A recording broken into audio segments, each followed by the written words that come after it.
Welcome to Underdog Rising with your host, Wade Bozane, where we ignite your journey from humble beginnings to greatness through inspiring tales of top executives and entrepreneurs. In this episode of Underdog Rising, we are joined by Chanel Clark, who is a marketing consultant who helps businesses and brands grow and also runs Australasia's fastest growing marketing community called the Marketing Club. Chanel, thank you for joining us. Please, can you walk us through a summary of your career journey so that the listeners today can better understand you and the things that you've kind of gone through? Yeah, I guess my journey into marketing definitely wasn't normal. I mean, I don't know what a normal journey looks like anymore, but at the time, mine was very rogue. I went to uni for communications and journalism, and that was as close as I could get to a marketing degree at the time. Like, the university didn't really offer marketing as a sort of like end goal. So that was the closest thing I could find. So went and studied that. I think within my first year, I was so bored. I don't learn well in a classroom. I was very aware that what I was learning wasn't really tangible in the real world. It was just sort of this textbook shit that they'd probably been teaching everyone for like 20 years. So because I was just frustrated with that, I was like, right, like I'm going to finish my degree, but I need to go out into the real world and get experience. So I ended up getting an internship at a social media agency. And that was around the time that Facebook ads had just launched, which makes me sound so old, but it was just this big, new, exciting thing. And I was like, oh my God, this is great. So it was getting that experience of, like, what does marketing look like for businesses? And I was sort of in charge of running 5 or 6 different social accounts at the time on Facebook. So cut my teeth into that, ended up getting offered a full-time role there, which was amazing. And then did that for just over a year and a half. And then actually got a role as a magazine editor. And that was sort of like my Devil Wears Prada dream, if anyone's seen that. Oh my God, I'm Miranda Priestley. This is amazing. Yeah, and that was really cool. I was literally in charge of the whole magazine end to end. So what was the theme for the month, all the content that went in it, the advertising, all the different writers, the photographers that we needed. Like, it was just, I just ate it up so hard. And it was really good because then it was like that tangible experience of marketing. I'd done the social media and the digital side. Now this was like a real physical product of marketing. So that was amazing. And then I ended up leaving there and got a job as a communications executive at a B2B company. And that was probably where I realized that I didn't really enjoy B2B marketing. It was just, and I mean, maybe it's just me because I'm too creative. This was sort of like, God, almost 10 years ago. B2B marketing was very stale. It wasn't as exciting as it is today. And I just felt like I sort of came into that role with a mission to make it exciting, but it was clear that that wasn't the business direction. So while I didn't enjoy it, I learned a lot. Like, I'd never done sort of B2B digital marketing before. That was the first time I learned how to code for newsletters. I'd never worked with a CRM before. I was dealing with a bunch of different businesses, little things from like banner ads to email tiles to a little bit of social copy. So yeah, I didn't light my soul on fire, but I was learning a lot. And I think one thing I've realized in my career is as long as I'm learning, I'll stay somewhere. So stayed there for 3 years. Unfortunately, got made redundant when COVID hit, which sucked. So that kind of flipped me on the head a little bit. I was like, oh my God, what am I going to do? No one's hiring at this point because it was like day one of COVID when it hit in New Zealand at the time. So I had my tail between my legs. I cried for probably 2 days straight. And then I thought, right, Chanel, pick yourself up. This is not where it ends. And I actually ended up writing ad copy for Wish, which was so humbling. Like, yeah. I mean, there's not a lot of jobs that I think are beneath me, but that I was like, how did we get here and what are we doing? But it was really good. Like, I basically got given a brief and it was, for example, there was like a magnetic mosquito net or something that you'd put on your window. And I got told the title, I got told, how many characters I had to have in the subheading. And then I had to write, say, between 150 to 200 words about this magnetic mosquito net. And then I'd send it back to Wish, and I was getting paid $8 per bit of ad copy that I wrote. So it was a speed game. And I mean, hey, it was boring as batshit, but it honed my skills as a copywriter that I never knew I had. So there was definitely like a good learning takeaway from that. But yeah, at the time I was like, oh my God.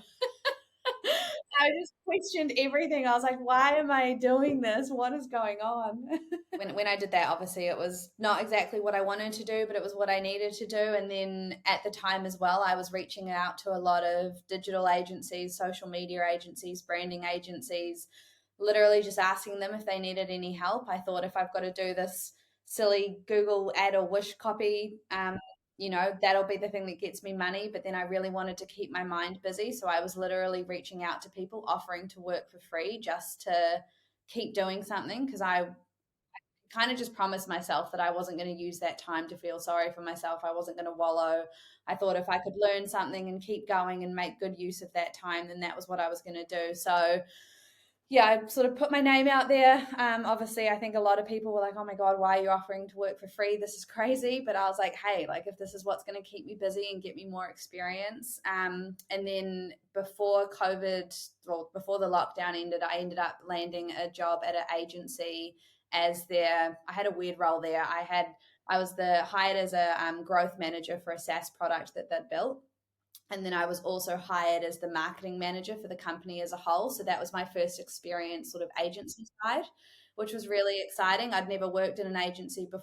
Obviously, it threw me into the whole product and tech and SaaS world, which is a whole nother beast. Again, I think I very quickly learned that maybe that wasn't the place that, like the product and tech world, it was a lot for me. It kind of felt like it stifled my creativity a bit because there's a very definitive way of doing things. And if you didn't fit in that mold or you weren't that kind of person and you didn't think that way, it was sort of like, oh, what are you doing here? So yeah, again, didn't light my soul on fire, but I was learning so much about that whole world.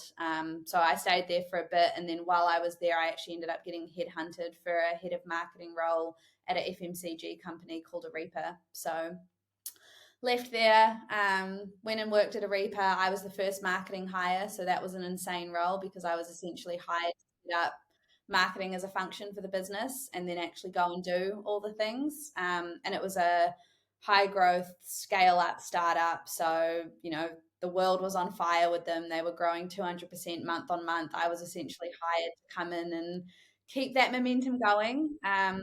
And I was definitely a bit of a black sheep hire because I'd never had any FMCG experience before. So I think a lot of people in the industry, when it got announced, were like, who is this and why has she been hired? This makes no sense. But again, hindsight, right? Like I look back on it now and I think the reason I did so well at that job was because I didn't have FMCG experience. So I didn't approach our marketing as an FMCG brand. So naturally we stood out because we were doing marketing activations and activity that no other FMCG brand was doing.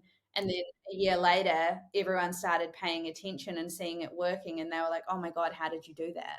It was really hard work. I'm not going to lie. I was the first and only marketing hire for probably 18 months of the 2 years that I was there. And that was everything from website, social media, events, partnerships, sponsorships, trade shows, emails, all the things. But I think it proved to me that when I enjoy what I do, I will run 1,000 miles an hour and go for it. And I mean, I learned so much in that 18 months, like more in that 18 months than I had in the rest of my marketing career. So I absolutely loved it.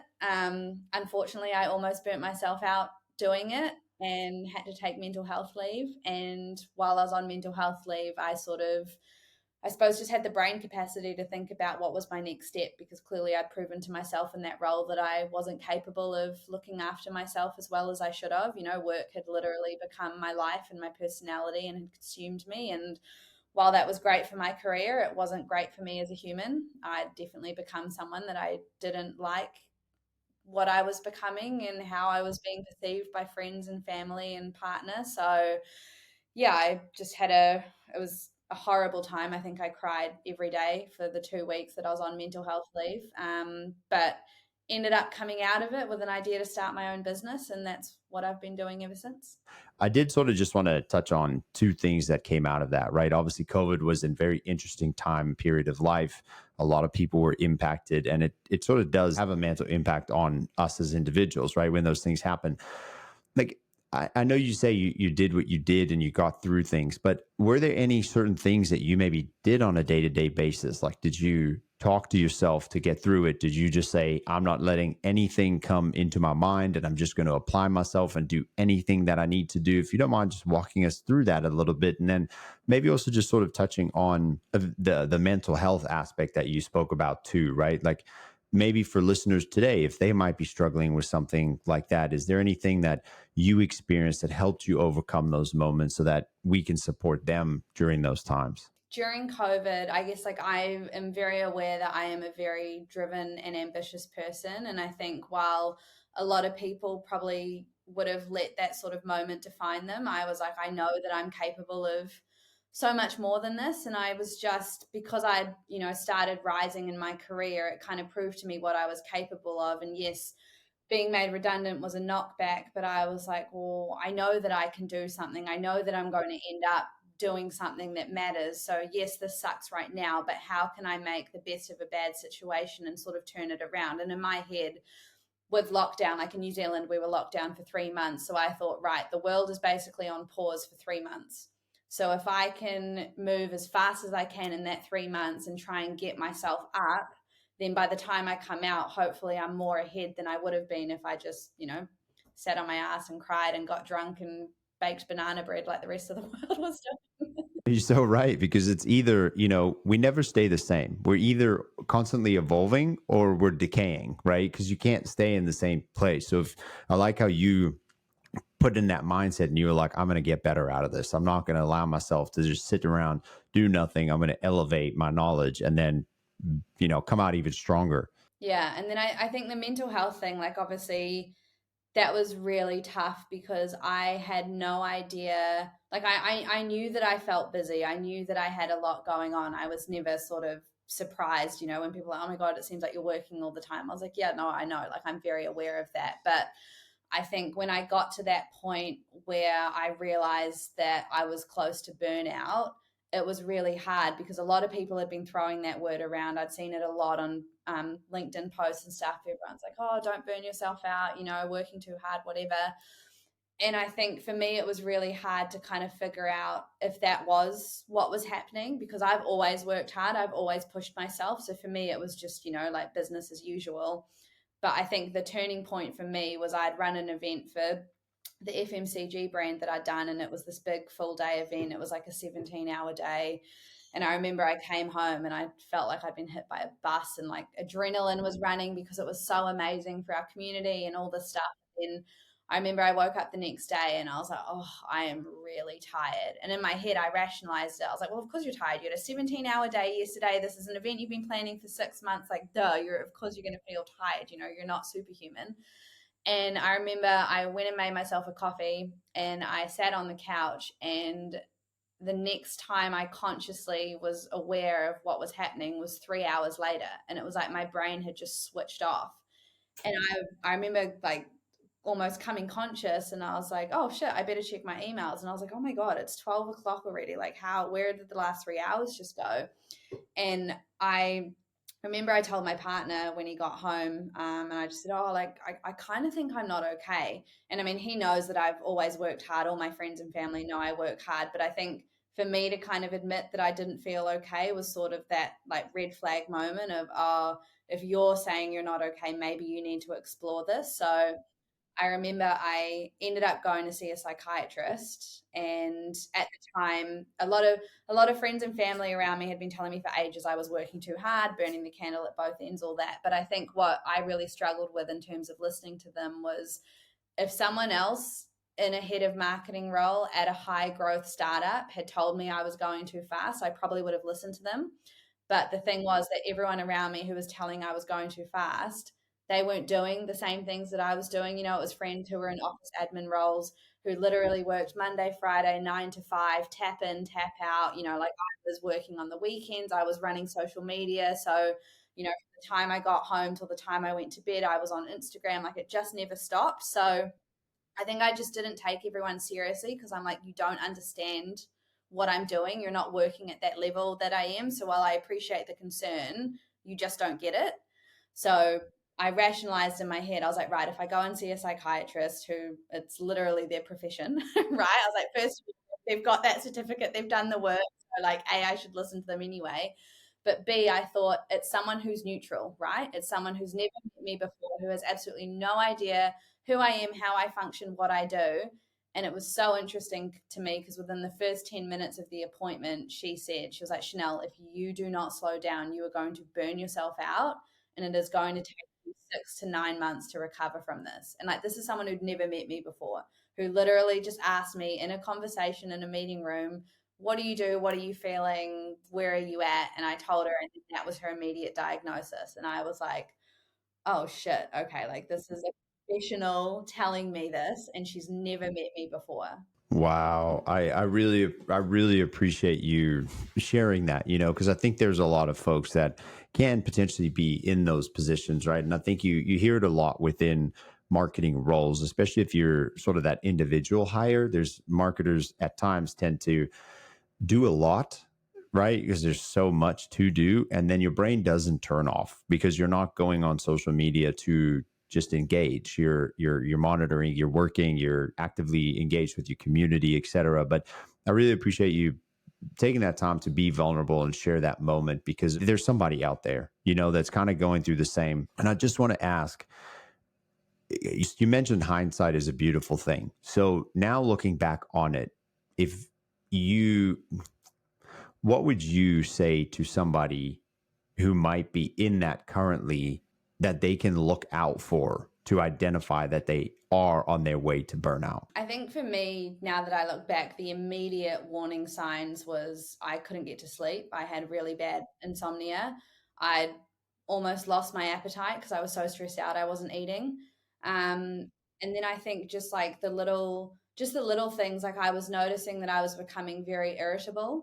Like a lot of small things that were happening that wouldn't normally annoy me would annoy me. Like my fuse was so short, and I've never been that kind of person. Like I'm very happy and outgoing and like love everyone, and for me to suddenly turn into this person that was just getting pissed off by the sound of someone's voice or the way someone was eating, I was like, Chanel, like this is not you. Like, what have you become? So I mean, I've talked about it a bit on my LinkedIn, but I think like we're our own best advocates, right? And I think, to be honest, if I'd listened to myself a lot earlier on when I had started feeling tired and overwhelmed, those probably were the warning signs, but I didn't know at the time that that was what I was supposed to be looking out for. And like I said, that word burnout became such a buzzword this year and even last year, and it still is. And everyone's like, oh, like, how were you not aware of how you were feeling? And I was like, well, no one was talking about it. And I remember when I was going through that, I was because I mean, I always post on LinkedIn with anything that I'm going through because I'm like, even if this just helps one person, like that is, tick box job done. And I remember feeling so terrified having to post on LinkedIn. Well, I didn't have to, I wanted to, but I remember feeling so terrified about what me having that conversation of almost burning myself out and going on mental health leave was going to look like, because no one else was admitting that they'd gone through that. Everyone was suffering in silence. And I remember going on LinkedIn even before I took mental health leave, just hoping to find someone that maybe had spoken about going through it so I could, at least relate or be like, oh my God, can I have a conversation? Because this is how I feel and it's so overwhelming. And I just couldn't find anyone. And I thought, right, I made a deal with myself. I was like, I am going to die on this hill. I am going to be the one that talks about it on LinkedIn when no one else is, because if I could prevent one person going through it and feeling the way that I have, then like that is just absolutely worth it to me. And I mean, that's what I did. And it was insane. Like the overwhelming support and feedback I had from people. Like I had messages of people being like, oh my God, I've been feeling like this for months and I didn't know this is what it was. You've basically read my mind. And these were people who, in terms of like career paths, like I had nothing in common with these people. These were like CEOs, managing like huge, big, like blue collar kind of people being like, oh my God, I get it. This is what I've been feeling. And I was like, right, like this is literally the moment that has just confirmed for me that I am always going to be honest about what I'm going through, because since that moment, I have bonded and connected and had conversations with so many other people who have been feeling like that. And I think it's just it's so important, right? Like we're human beings, we're not human doings. So just figuring out how we can support each other is like massively important to me. It is. And I think oftentimes, you go to platforms such as LinkedIn, it is the business platform, and people tend to talk about business a lot, but there are those underlying emotions or feelings or stressors that we do go through. And it's important to talk through those as well. And that's why I really appreciate you sharing that, right? Because this is geared towards more of the younger professionals or people who are graduating from college, and they might step into some of those stressors, right? So I appreciate you walking through that and kind of diving into it a little bit, because it is important. I definitely recommend for people to go and find you on LinkedIn and connect with you, and even jump in your community as well. And I think this would be a great little time to maybe have you speak a little bit about your community so that folks can know what it entails, and where they can connect with it as well. Yeah, so the marketing club was something I created 2 years ago now, actually, as of yesterday. I mean, similar to my journey into marketing, it was interesting. I was coming up in my career and I was going to these marketing events trying to network. 'Cause I mean, I'm such a people person, right? I'm like, if I can put everyone on my shoulders and bring them with me, like that is just like warm fuzzies. So when I started my career, I was like, right, I need to meet people, I need to network. Like this is how I'm going to get myself out there, and also just find other people like me, because none of my friends went into marketing. My family don't understand what the hell I do. So I was like, I just need like-minded people to feel like I'm less alone in this world. So I was going to a lot of marketing events early on in my career, and it was interesting. I was walking into these rooms as a young female in her 20s, walking into a room, and there's just men 50 plus. No one wanted to talk to me because I was like the young little marketing girl in the corner, probably had way too much energy.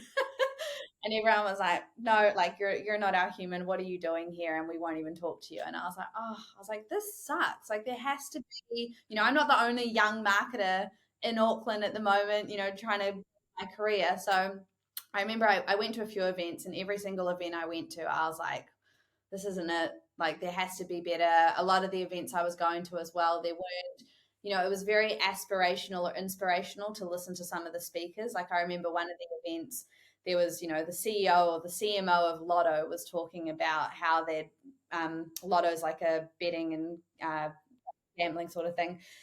And this lady was talking about how their $30 million marketing campaign worked. And I'm like, well, yeah, you give me $30 million for marketing and I'll probably do a pretty good campaign too. Like it was amazing to listen to. But I was like, I've got to leave this event, go back to my boss, who our marketing budget is maybe $20,000 for like 6 months. And I've got to tell them some kind of tangible takeaway that I got from listening to the CMO of Lotto that I can bring back to the business. And I was like, there's just nothing. So I had the idea for a while. I was like, what would better than this look like? What would a better event look like? What would a more welcoming community look like? What would bringing people together who are more similar to me look like? And it was funny because I sat on the idea for probably a year, because a lot of people had told me Kiwis don't really join communities. We're a very sort of DIY kind of nation. We don't like asking for help. We're too proud. We won't sing our praises. We're very just like go ahead and do it and die in silence kind of thing, which is really stupid because we've got so many amazing people. But yeah, I sat on the idea for ages because of that. And then I remember I was speaking at an event once and I thought, screw it. If I announce that I'm going to do the thing to a room full of 80 people at this event, then I have to actually go and do it. So literally the night after the event, I created a Slack community called the Marketing Club, posted about it on LinkedIn, and I was like, hey, if you're a marketer, looking to connect or network and learn from other marketers, like this is the thing for you.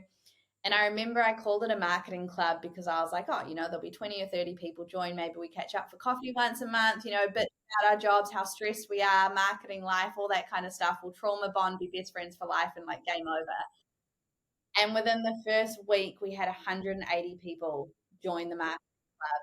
I was like, oh my God. I was like, I was so unprepared for that to be the impact. And I think I underestimated, because a lot of the time I have tunnel vision when I create something. I'm like, well, I want to create it for me and maybe it'll appeal to a few other people. But I think in that moment, I had no idea that there was that much need for something like that. I thought it was just a me, myself, and I problem.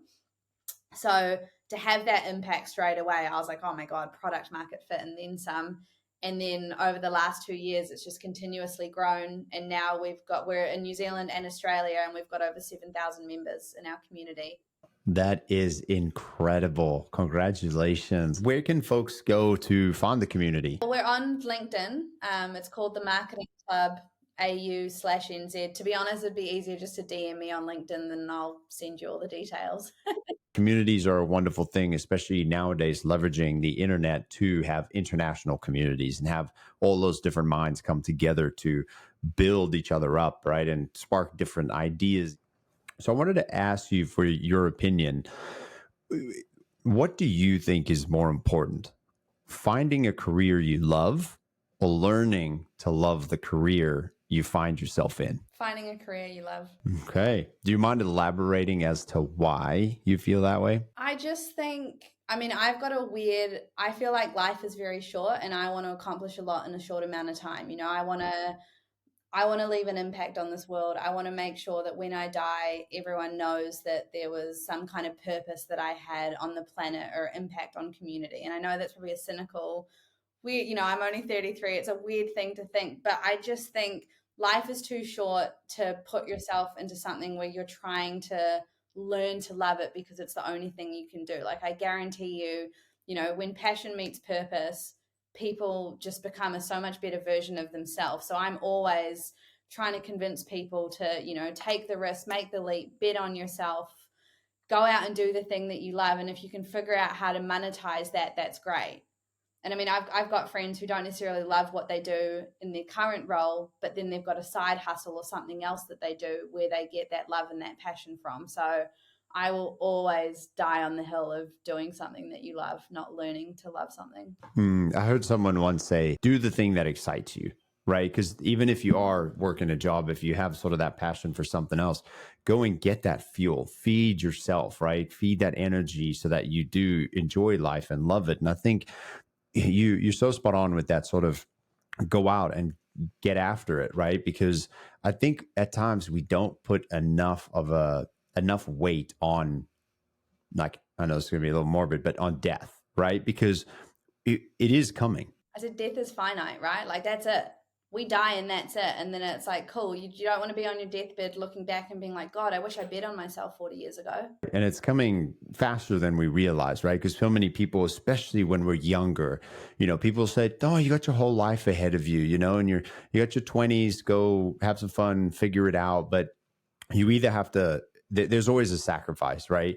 Are you going to have fun and play and party in your 20s and then you sort of come out as an underskilled 30-year-old? Or do you sacrifice the fun and play and you work on your skills, but then you don't have as much fun as a 20-year-old?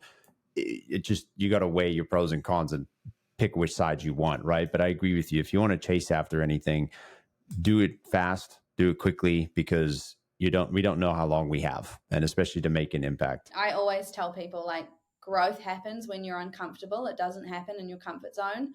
And while that can be terrifying, I think it's just like, I have been uncomfortable for probably the last 2 years of my life, but I look at how far I have come and how much I have done that I never thought I would be capable of. And it makes me so much happier than, sitting behind a desk at a 9 to 5 with my comfortable little weekly salary or whatever it is. I'm just like, this is what excites me. This is the stuff. This is the passion. This is like, feels like I'm living. It also comes down to, what will you be satisfied with when that time comes? Are you going to look back and sort of wish, and you can't change any of the regrets you have, right? But step into action, and that can change your future over time. Especially for anyone listening to this who is sort of younger, the benefit when you are young is that you have the time and the energy and even the capability to make mistakes early on, right? Like, I definitely have made a lot of mistakes in my career. I'm glad they happened in my 20s and not in my 30s. But I mean, I'm still learning. I think the benefit now is that if they do happen in my 30s, I can pivot quickly and kind of know what to do differently. Whereas in my 20s, it was a lot longer to kind of sink in as a life lesson. But, you've got that flexibility and that freedom to just move fast and break shit. And I wish I'd taken advantage of that more when I was younger. And I mean, I'm stoked at where I am now, but I'm like, God, sometimes I'm like, oh, if I'd just done that a little bit more, where could I be today? Hindsight is a big theme in our conversation today, and I agree. There's so many things that we can learn from. Question I had is, do you believe success is more about talent, hard work, or something else entirely? I think it comes down to hard work. Absolutely. I mean, talent is a great thing, especially natural talent. I'm jealous of people who have natural talent in certain things, but I honestly don't think you can outwork hard work. I think hard work, like I would be absolutely delusional if I said that hard work wasn't got me to where I am today. I have worked my ass off for 11 years to get myself to where I am, and there are a lot of sacrifices that I have made. And it, I remember doing a LinkedIn post a while ago because someone was like, "Oh my God, you're so lucky to be where you are." And I was like, luck has had absolutely nothing to do with it. It's like when people are like, "Oh, it's an overnight success." And I'm like, "Yeah, it took me 10 years to be an overnight success." Like, so yeah, I don't think you can outbeat hard work at all. While and I mean this, I think for me that was like the big turning point during that COVID period. No one else was working as hard as I was, and that was what projected me so far forward because everyone else took that time off and they're like, me in 3 months we'll just, bum around and not doing anything. And I was grinding every single day to move myself forward. It's impressive. I think it's important to take that downtime, and recoup and energize like you spoke about. But yes, can you also, once you've completed with that, keep pushing yourself, right, to grow and learn new skills, or, test yourself a little bit more in different environments. Like you say, step outside of your comfort zone. But sort of kind of to swing things back to marketing a little bit, just for those that might be stepping into that sort of a career. You've read a really fascinating one. We've worked for, multitude of different industries and corporations, and then now you're on your own too. But for somebody that's, in college, what is the best skill that a marketer should have when first maybe stepping out into an industry and their corporate career? I mean, marketing is a massive industry, to be honest. There is so you could go broad with it, you could go niche. Like it does feel quite overwhelming. I've spoken to a lot of uni students about that recently, actually. And I think the biggest thing is not to put pressure on yourself coming out of uni to be, I know I want to do this. Like some people might be like, okay, I think I want to be in branding, but what does that look like? And then maybe they go and get experience at a branding agency or a creative agency and then find out the bits that they like and the bits they don't, and then go on to the next thing. So I think just trying bits of everything and see what you enjoy. Like I suppose in my career I've done, all different types of marketing really as a way to figure out what do I enjoy and what do I'm good at. And at the time I remember everyone being like, "Oh, you're bouncing, you're not niching down, like you're never going to be a professional in anything, jack of all trades, master of none." And now it's funny because as a consultant, when people approach me asking for like strategic level marketing help, I understand every single channel so well because I've done it all. I've had all that experience. So I think at the time, while it kind of feels like, oh, I'm not moving fast enough, I'm not moving forward, it's picking up little bits of experience along the way from everything that you do. And then being able to think, what do I really enjoy? What do I not enjoy? Like there's stuff that as a marketer, I absolutely hate. Like I won't touch doing Google ads or SEO or anything on Meta because I know I'm not good at it and I don't enjoy it. So it's not where my brain goes. I'm like, there are far better people doing that stuff than me. So like let them be masters in that and I'll do my own. We got to feed our strengths, right? There are a lot of folks in life that want to identify, right? There's all these SWOT analysis, or individual strength and weaknesses that we can go through to identify how and who we are as an individual. But I think it is very important to isolate those strengths and feed those to drive you towards success, where a lot of people do focus on weaknesses, right, to bring those up. But I think it's a wonderful opportunity to focus on strengths, and at a later stage, once you're sort of seeing that success and growth, then you can work on some weaknesses if you want to. But yeah, it kind of pertains nicely to what you just said, just in that essence of, if you're not good at something, then don't do it. But I like that you say take the time to figure it out, because it can be robust. And I think every industry is pretty robust. You just got to spend time identifying what you want to do. Yeah. And I think coming out of uni, like kids, not kids, but, like uni students have to give themselves some grace and realize this is your first time out into the real world, so you're allowed to not know what you want to do, right? Like life is literally allowing you to be like, you don't have to figure this out right the way. If you bop around for the next 3 years just trying bits of everything, you're allowed to do that. We'll celebrate you that you're doing that because you're young, you're energetic, you've got the time. Maybe you're still living with your parents, so you don't have these overheads of stress of money and all that kind of stuff. Like, you're literally allowed to do that. And I think a lot of students are like, oh no, but like I see, someone who made the Forbes 30 under 30, they're a millionaire and rah, rah, rah. And I'm like, those are like the 1% of the population that, hard work, yes, talent, yes, but it's like that's not the majority of people. And I think so many uni students now are putting so much pressure on themselves to come out of uni and have already done, 3 or 4 businesses. And yes, maybe they failed, but they've got all these experiences. Like, I spoke at a university meetup a while ago, and some of the students there have, they're onto their third or fourth side hustle, and they've done brands, they've done clothes because they're like, oh, now I know how to build websites, I know how to do newsletters, I know how to build social media. And I'm like, that's great. Like, I mean, I wish I had that drive and ambition when I was at uni, but it was just not a thing in my generation. And now this younger one's like coming up our ass with all these ideas. But I think, again, that's the minority, not the majority. So it's totally fine to come out of uni and be like, you know what? I don't know what I want to do. I'm just going to try little bits of everything and then see what lights my soul on fire. And I mean, that was exactly what I did. I think I was just lucky that I managed to find something so quickly that lit my soul on fire, and then I ran with it. You got to be willing to experiment. So at times, at that stage of your career, if there's growth within an organization and you can kind of experience different departments or tasks, definitely do that. But, sort of like you were stated way earlier, if you're not learning or growing, then potentially it might be time to move, So identify that within your own world and structure, and then see if you need to sort of part ways with an organization to grow extra skills. And I think on that too, like it's okay to move around.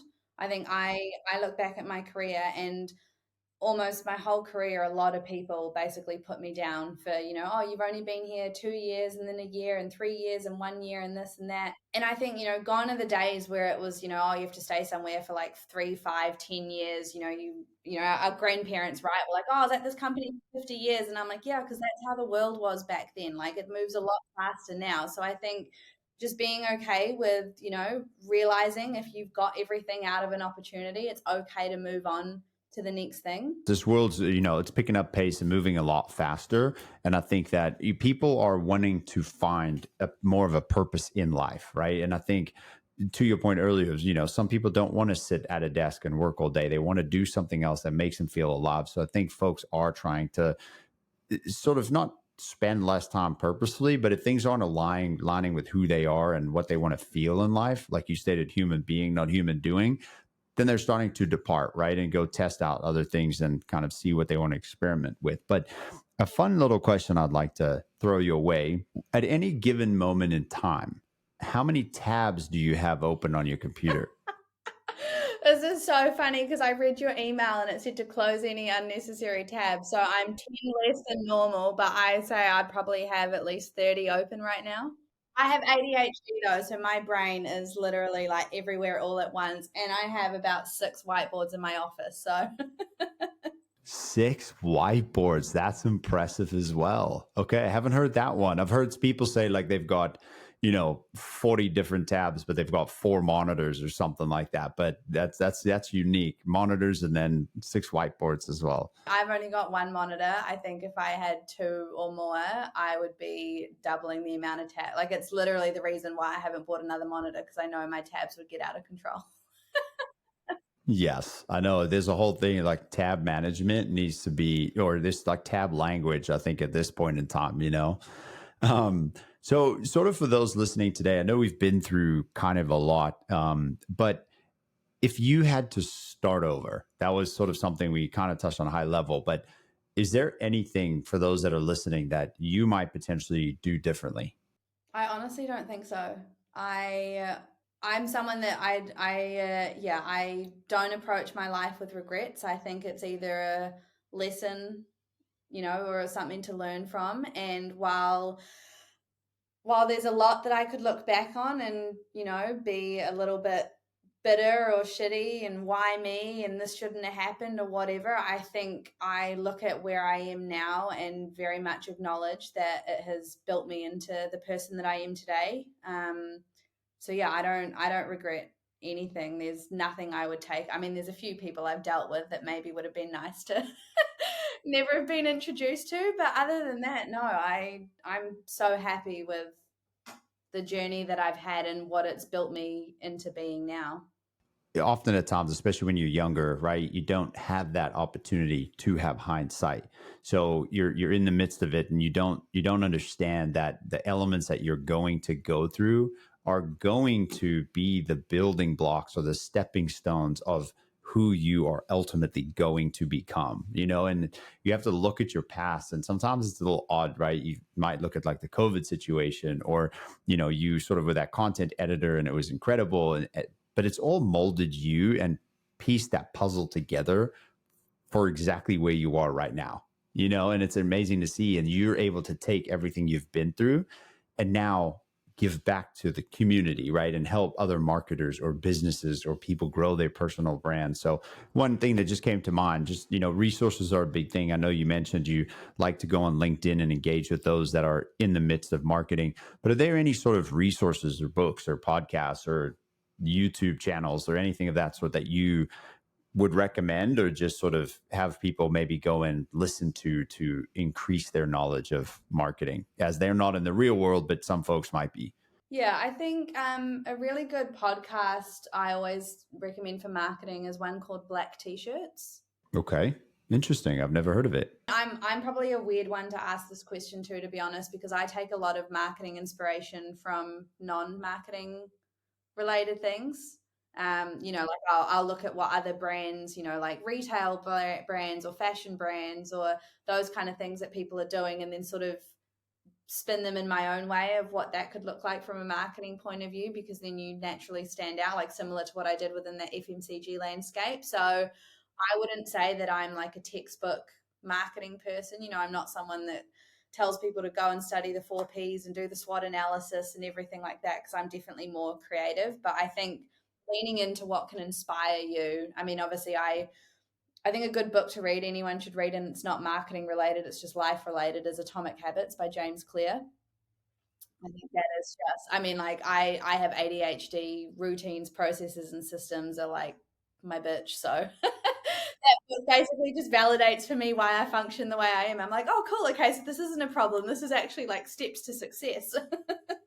It honestly is, because that is so fascinating when he talks about the environments, because sometimes you people always wonder why I'm more productive here, or I am not so, highly functional in this area. But setting up those environments is extremely important. So, I just want to say thank you so much for spending your time with us today. It's been a really incredible conversation. Yeah, no, I mean, I love talking about my story. I know it's not a typical journey into marketing, but I think that's why it's always so important to share, because everyone thinks it needs to be this certain way, and I've sort of gone around in circles and back and lit my soul on fire, and still ended up okay. So yeah, I love talking about it. So thank you.